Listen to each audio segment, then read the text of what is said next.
We've been living full-time in our RV for the past 6 months. Has it been worth it, and would we do it again? Let's get into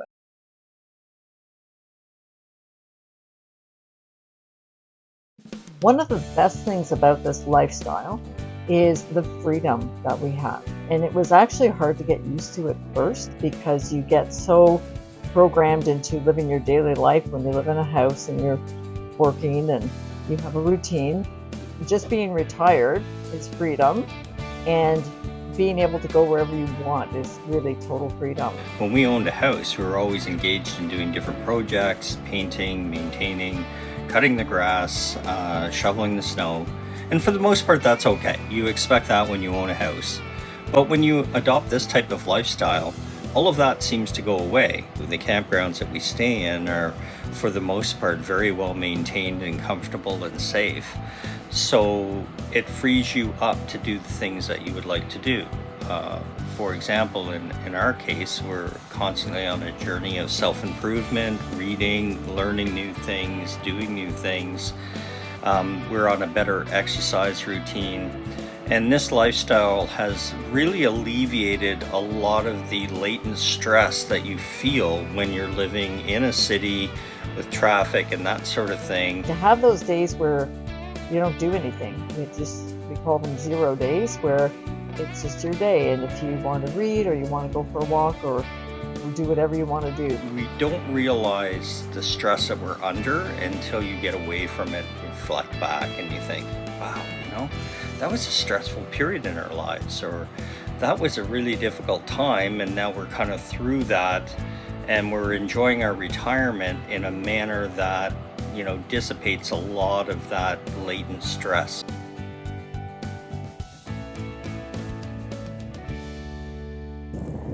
This lifestyle is very active. For example, I'm putting garbage out, but instead of opening up my garage door like I used to and tossing them into the bin, I have to go for a little walk. But that's fine. It's all good. I like the exercise. Plus, we're usually in beautiful surroundings, so going for a walk here is amazing. The dumpster at this campground is a little bit of ways, but not too bad. If you look over here, we're just over there. I don't know if you can see the canoe. So, pretty short walk.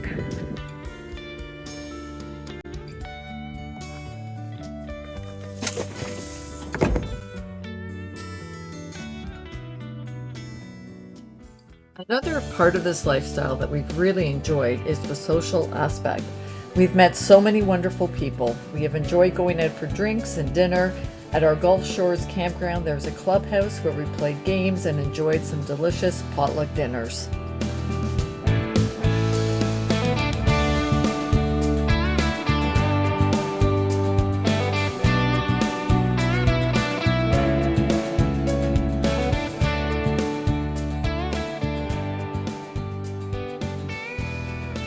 We've come across some products that aren't available in Canada, and one of them is grits by Quaker Oats. We certainly don't see that in Canada. There are gator bites, alligator bites, hush puppies, and there's also a sauce that's very nice on fish called Pontchartrain sauce. Po' Boys is a pretty popular sandwich down here, and a delicious cocktail called Bushwhacker is like a creamy chocolate pina colada. We've noticed that some products that are available in Canada and the States don't taste the same. The reason is that the ingredients aren't the same. For example, Fruit Loops. In the States they use dyes, and in Canada we use fruit to color the different Fruit Loops. Hamburger tastes different in the States as well, and that's due to differences in the animal diets and food standards. We actually prefer the hamburger in the States.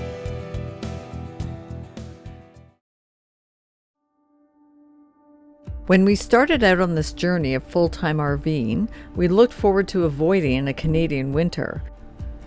The plan was to get south as soon as possible after our trip to Dawson City in the Yukon. We left Edmonton on October 21st, 2024, just before their first snowfall. However, we got snow in Drumheller that same night. When we got to Gulf Shores in Alabama, we got a rare snowstorm that dumped 20 centimeters of snow. This historic snowfall crushed the old record from 1895. We couldn't seem to escape the snow. Thankfully, after the snowstorm, the weather did really improve. We got many days in the 20s Celsius, that is, which is around in the 70s Fahrenheit.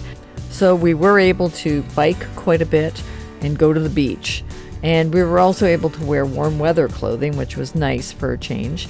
However, the evenings did get cool, so we really haven't experienced a consistently warm temperature while we've been away over the winter. However, we'll definitely take it over a winter in Ottawa.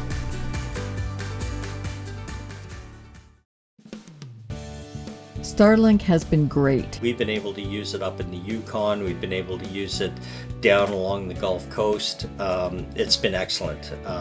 Sometimes you have problems making connection and you have to get out and adjust the dish.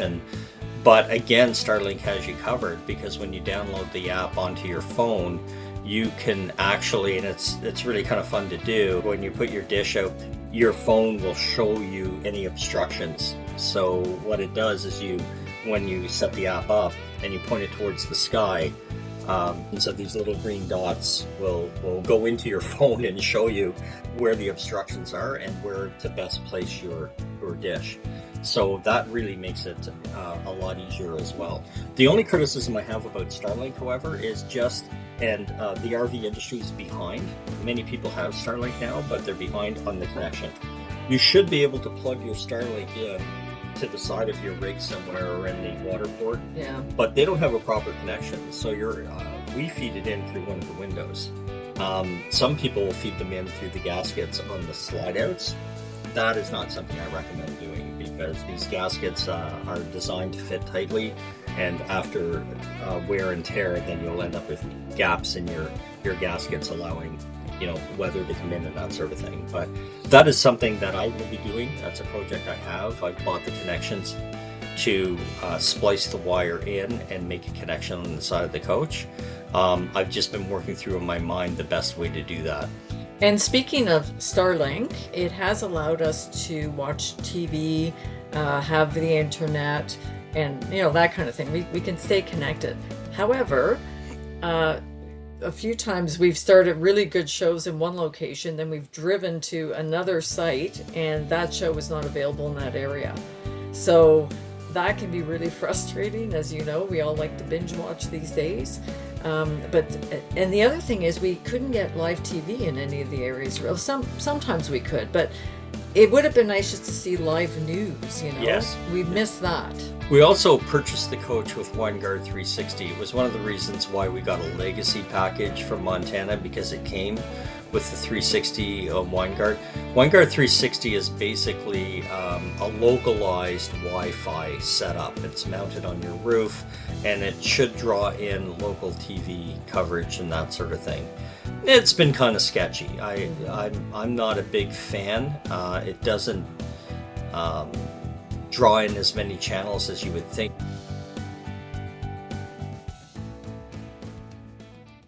Bringing Henry with us has actually been really good. We were a little worried about what that would be like, having him along. Henry has settled in quite nicely. He has 3 different spots that he likes to lay in, or he'll get up and look out the windows for a period of time and that sort of thing. So it's proven this layout, this design by Keystone Montana, the 3941 It's been FO, good. has been just tremendous. It's been great.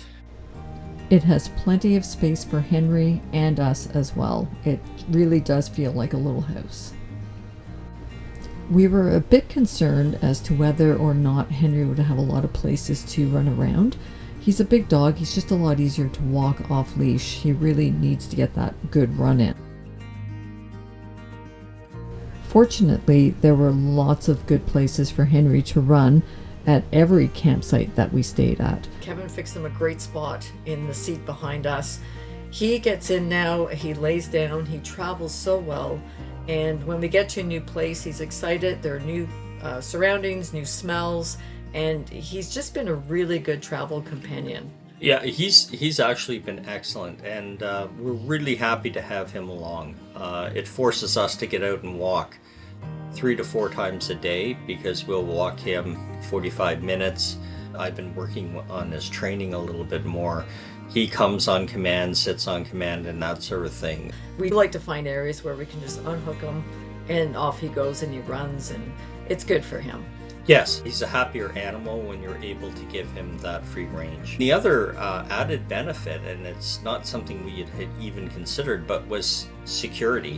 He's excellent at, he knows if anybody comes near the coach, he's growling and barking before they even get to the door. Yeah. And if we have him leashed out front, which we are allowed to do in most RV resorts and parks, nobody comes near the front door. Yeah. He will bark and growl. He's a very friendly dog. He's never attacked any person or whatever, but he's just an intimidating presence. So having him along has been really, really good, because there have been a couple of times at 3 o'clock in the morning or something, he will be growling and barking, and I'll have to get up and just do a security check.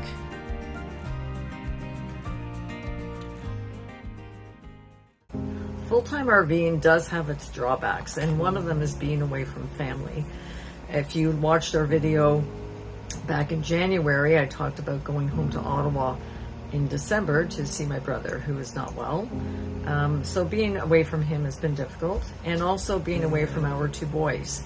We do keep in touch a lot, thank goodness for the technology we have today. We can video chat or text anytime we want, but it is difficult being away.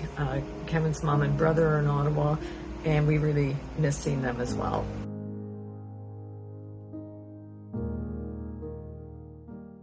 Having enough storage is a common challenge in RVs. For example, our bedroom only has 1 dresser, which wasn't enough for all of our clothing, so we decided to get rid of our washer and dryer to utilize that space better. Kevin built shelves for his clothing, and we keep storage drawers, bags, and laundry soap below. We also bought this 4-drawer plastic storage unit for Kevin to put extra things in there as well. The RV came with 2 hide-a-beds in the living room. We have only ever used one of those when Aaron and Rita traveled with us to Dawson City. So we decided to sell one of them and create a little reading nook with a storage ottoman where we keep books and the camera equipment. We have lots of storage in the basement areas outside. However, we were amazed at how quickly that filled up. Thankfully, the kitchen in this RV is really big on storage. And the bathroom isn't too bad. We could use a little bit more storage in there, but we've been able to fit everything in okay.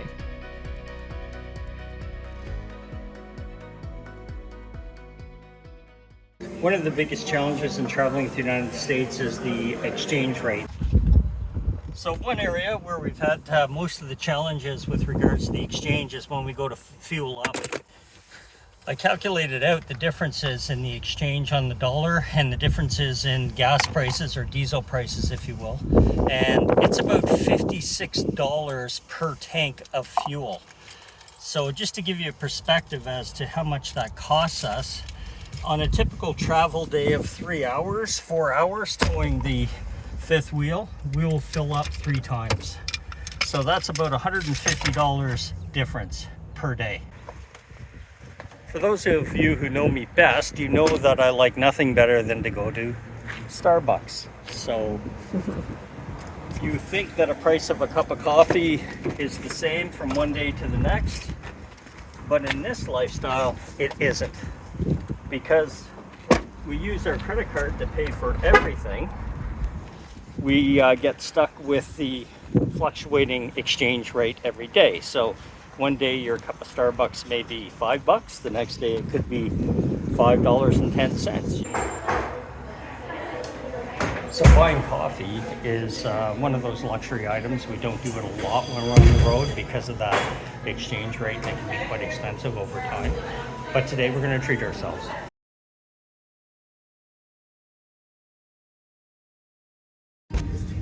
Being from Canada, the cell phone coverage for us has been a bit of an issue because our carrier is charging us $12 a day, roam like home, for up to 20 days. So it's an extra $240 a month. So we've looked into other options. We're now at Verizon, and we just got SIM cards. So we're just finishing up getting SIM cards and paying much less per month.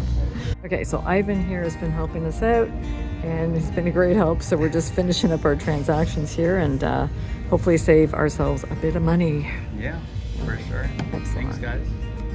We had our cell phone plan for 3 months, and it did work out quite well for us. Even when I came back to Ottawa in December, I was able to use Verizon with no roaming charges, unlike our carrier here in Canada. Now we're back in Canada. We've switched the SIM cards, so that's all good. I don't know what we'll do next year. It did seem to be worth it to get the Verizon. The only downfall was when we had to do a multi-factor authentication on certain sites where they send a code to your phone. They had our Canadian cell phone numbers to send the code to, so we really didn't feel like changing the SIM cards just to get the code to get into whatever site we were getting into. So that was the only inconvenience.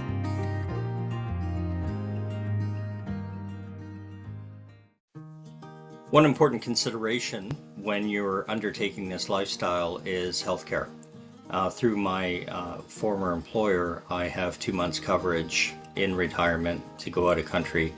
We needed to top that up, so we ended up going with Blue Cross. We're also CAA members, and while mentioning CAA, it's important to know that you get the services on the road in the United States as well with AAA. So if you have a flat tire or you need your battery to be charged or something like that, then AAA can be there for you as well. There are some rules around health insurance.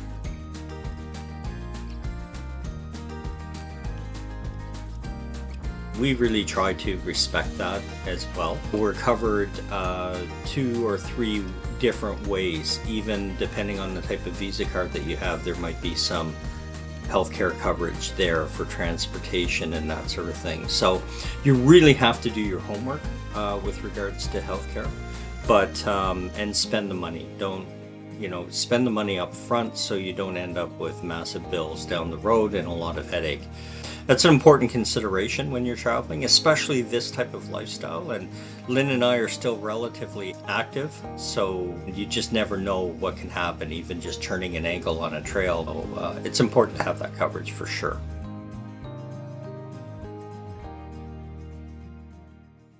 One of the things that I've been surprised about is just the variety of things that can go wrong when you're on the road, when you're traveling a lot. And no, exactly, because you're towing your house, and when you're towing anything on the road with bumps and that kind of thing, weather, things are bound to go wrong. And plus you're trusting other drivers to keep their distance and not crash into you, right, which ended up happening to us. So some things have been out of our control, and you have to expect that when you're traveling this way. When you're talking about a $200,000 coach, you need to keep it looking good. It's your home. You take pride in your things, and we're pretty fastidious about keeping things clean and well maintained for the most part. Especially having Henry in the RV with us. He's a big animal, 153-pound St. Bernard, as you know, and he just walks in from being outside and instantly messes up the place. So we're consistently cleaning with Henry. Henry has a lot of fur that comes off of him, so our stairs going up to the bedroom and stairs going up to the living room constantly have his fur on them. We're vacuuming and sweeping at least twice a day, and washing the floor. I don't know. At least one or when two it times. Needs it, but it needs it a lot. Yeah. And then the cupboards as well, because he drools a lot, and when he shakes his head from side to side, the drool tends to fly everywhere. So you're washing your walls, your cabinetry. One thing we have noticed though is traveling on the interstate system in the United States. They have so many interstate roads and highways, and some of them are just not well maintained. And ironically, we find that on toll roads. when you're going through toll roads, some of these they are terrible. The transitions over bridges and that sort of thing just pound the heck out of your truck, your vehicle, and we've had to slow down to somewhere around 60 kilometers an hour on an interstate where the minimum speed is 80, just to prevent damage to the suspension and the coach itself. Things can break just from bumps and that kind of thing. You know, like maybe a little molding might kind of come loose and that kind of thing. So we're always looking to see after a trip, especially a bumpy trip, is everything in its place? Did anything come apart? You don't have that in a house. Your house is just stationary, so you're not constantly checking moldings and that kind of thing. But that is one of the realities of traveling in an RV, is just making sure everything's okay. Also, you know, opening cupboards after a bumpy travel day, things fall out. Like I had a whole package of spaghetti come out all over the floor. But we have had things fall and break, so we have to be really careful of that kind of thing as well. Last year, when we were doing our research, frame flex was a huge issue in YouTube videos. Specific manufacturers were having a really tough time with frame flex. Frame flex, basically, for those of you who have never heard the term, is frame failure. Anything made of steel carrying a heavy weight is engineered and designed to flex. That's how they work. If the steel is too rigid, then the steel will break, the welds will break, the connection points will break. Think of the weight on that frame. All of that weight is being carried on a frame that's hanging over your vehicle, and all of that is being stressed at certain points, and these frames were cracking. We have traveled over how many kilometers this year, do you figure? Oh my goodness, we've traveled about 25,000 kilometers this year. And hauling this thing, and touch wood, the frame is fine and it's held up really well. We haven't had, you know, moldings coming apart or anything like that. It's been really good. You can expect after manufacture, for the first 2 months after traveling, after you pick it up from the dealership, if it's a brand new rig, you need to expect that moldings will pop off. There will be moldings coming off. A lot of them aren't glued, they're just stapled. These things are put together rather quickly.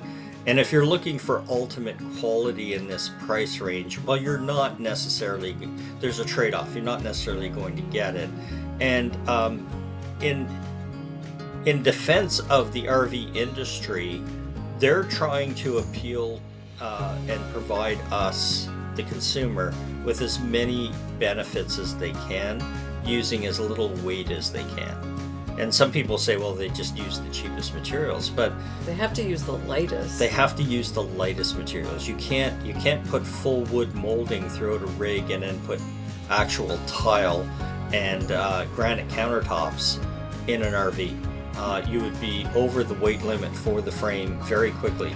Yeah. And you don't want to be towing a girder down the road either. Eventually, you would outstrip the capacity of most half-ton and full-ton pickup trucks to be able to tow the vehicle. So there's always a trade-off. There has to be a balance. You know, and we recognize that. Like not through warranty, I've done it myself, but when a molding pops off, I have all the equipment that I can fix the molding, and it's no big deal, right? Well, that's the other thing, is when you travel like this, Kevin got really, really well prepared, so he brought things in anticipation of things breaking or maybe needing an extra set of screws or whatever he would need to fix something. So he's been able to do that, which has really saved us time and money. Yes, you need to do your research. You need to understand the electrical system. I'm not an electrical engineer, I'm not an electrician, but I understand basically the way it works, and if there is an issue, the things I need to do to mitigate maybe a fire hazard or something like that. So when we were having problems with the inverter, for example, I knew how to disconnect the battery the batteries from the inverter to make that safe, and to stop the flow of energy coming from the solar panels as well. So you need to have a basic knowledge of these things, and as you go through and as you do this lifestyle, you start to understand more about your particular coach, and each coach is kind of unique, and it's going to have its foibles, and it's going to have its things that don't work well, and but over the past, at this point, knock wood, the rig is as good as it's ever been. It looks new, feels new, and it's wearing very well. After 25,000 kilometers, we had people saying, "Oh, this RV is just meant to go park somewhere. You really shouldn't be traveling with it." But we've been able to, and it's actually been okay. Yeah, So, yeah, and staying in one location for long periods of time, that also helps take the wear and tear off your suspension and that sort of thing. yeah, it gives it a break. It gives it a bit of a break. Has it been worth it? Absolutely. Would we do it again? Yes, and we will be doing it for a second year. Yeah, we will be doing it for a second year. The first year was a trial year. We weren't sure how we were going to enjoy this lifestyle, and we were fully prepared to not do it into a second year. But now that we've done it for a year, and we've worked out all the kinks, and the rig, for all intents and purposes, has been broken in, we will continue to do this as long as we like to do this. Overwhelmingly, we found that the benefits to this lifestyle far outweigh any of the costs. Yeah, definitely. I mean, it's allowed us to see a lot more of North America than we otherwise would have. And it is fun just to decide, where are we going to stay next? That freedom has been really, really fun.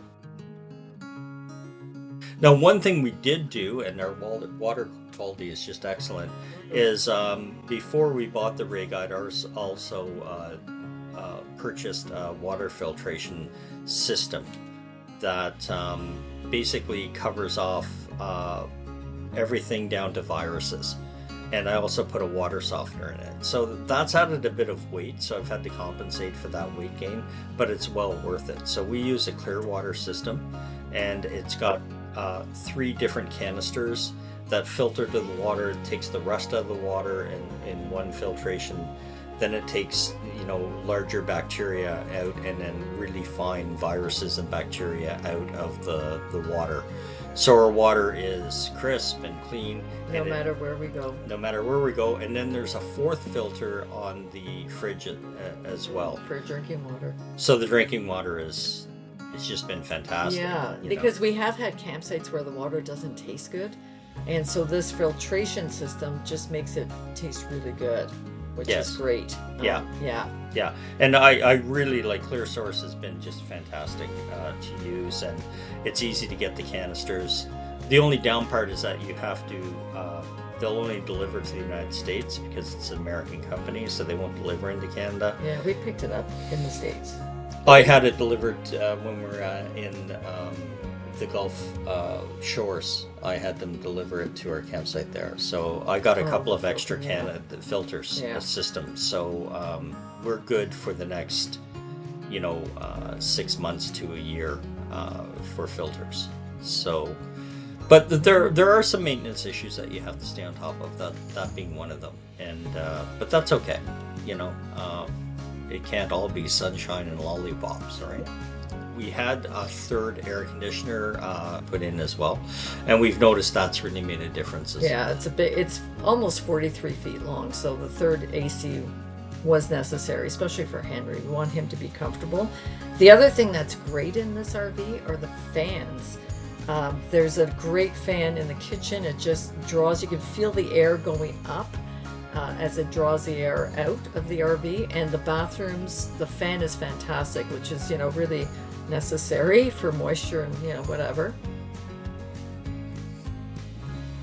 The shower is really nice in this RV. It usually we have sites that have good water pressure, and it's nice, it's roomy. I really like that. And the other thing we love is the fridge. It's a residential fridge, and it has a water dispenser inside, and it makes ice, which is great. You would think with this lifestyle, your security would be more at risk, and we're finding that that's not the case. Yeah, we actually feel pretty secure in the campsite. Some of them lock their gates after a certain hour, so there's a code to get back in.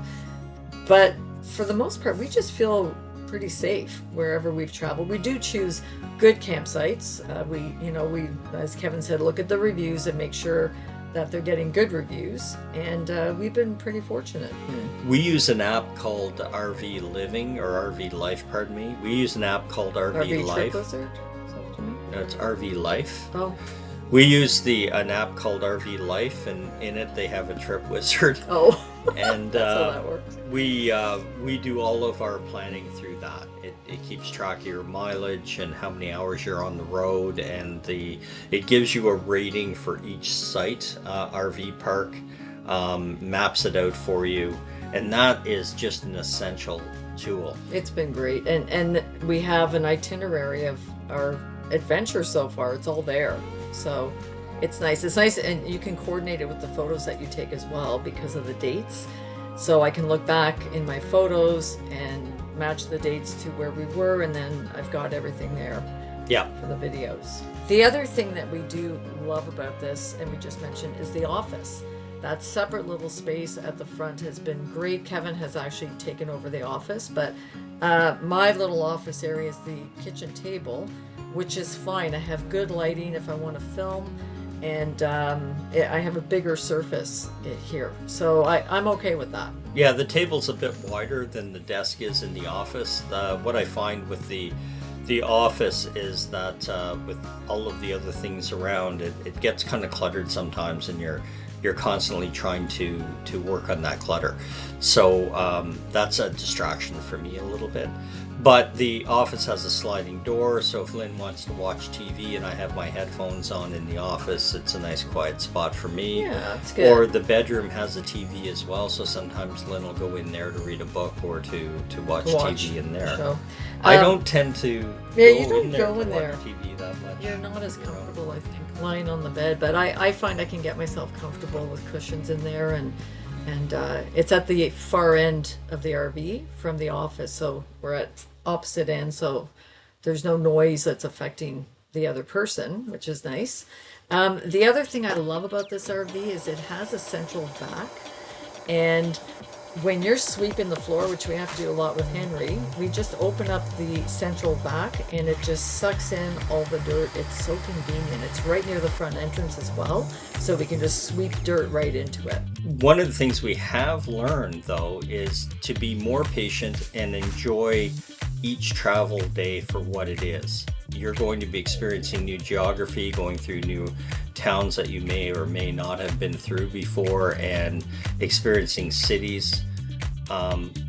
Yeah, that's true. Like you think you just want to get to your destination, but there are some places along the way that have been kind of fun to stop by, like Buc-ee's, for example. Yeah. We stopped in a Buc-ee's, and because we'd heard Buc-ee's, so you got to stop. It's big, it's huge, they have everything. We happened to see one, so we decided to stop and take a look, and it was good. Yeah, you hear a lot about Buc-ee's. There's within the RV community, people get excited about Buc-ee's, and it is amazing. They are huge. One of the things that was surprising to us, however, is that they're not really geared towards RVers. If you're pulling a big rig like us, there are few spaces that you can get away from the crowd. And you're talking about these Buc-ee's having like 30, 40, 50 gas areas. Pumps. Gas pumps and areas to pull in to fuel up and that sort of thing. And they don't allow for wide turns, and we need a wide turn. So Buc-ee's is big, lots of food, lots of drinks, lots of products. We're buying some stuff.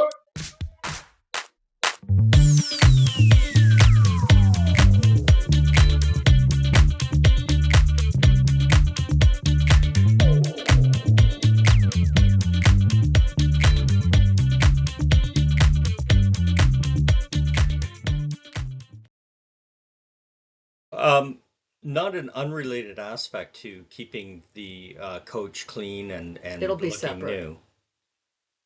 I have a section called Bringing the Dog, so just start right from there.